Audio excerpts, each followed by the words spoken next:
या व्हिडिओमध्ये आपण घरमालक म्हणून अतिरिक्त वापरकर्ता प्रवेश कसा तयार करावा हे शिकणार आहोत. येथे आपण पाहू की कुटुंबातील इतर सदस्य किंवा मित्रांना एनफेस ॲपवरून सोलार सिस्टीम पाहण्यासाठी अतिरिक्त एनफेस खाते कसे नोंदणी करायचे. सौर ऊर्जा प्रकल्पाचे कमिशनिंग झाल्यानंतर प्राथमिक युजर आयडी इन्स्टॉलर कडून घरमालकासाठी आधीच तयार करून दिलेला असतो. enlighten.enfesenergy.com या संकेतस्थळाला भेट द्या. साइन अप फॉर एनलाइटन वर क्लिक करा. नवीन नोंदणी टॅबमध्ये तुम्हाला 4 पर्याय दिसतील.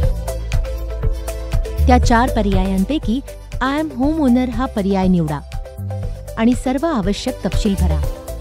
फॉर्म पूर्ण भरल्यानंतर सबमिटवर क्लिक करा.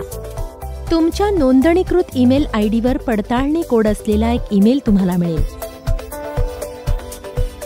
पडताळणी कोड एंटर करा, पुष्टी करा आणि तुमचा नवीन पासवर्ड तयार करा. तुमचं एनफेस अकाउंट यशस्वीपणे तयार झाले आहे. आता नोंदणीकृत ईमेल आयडीवर साईट ॲक्सेस देण्यासाठी एनफेस कस्टमर सपोर्टला कॉल करा आणि विनंती करा. प्रवेश मिळाल्यानंतर घरमालक प्ले स्टोअर किंवा ॲप स्टोअरवरून एनफेस ॲप डाउनलोड करू शकतात आणि सिस्टम माहिती पाहू शकतात.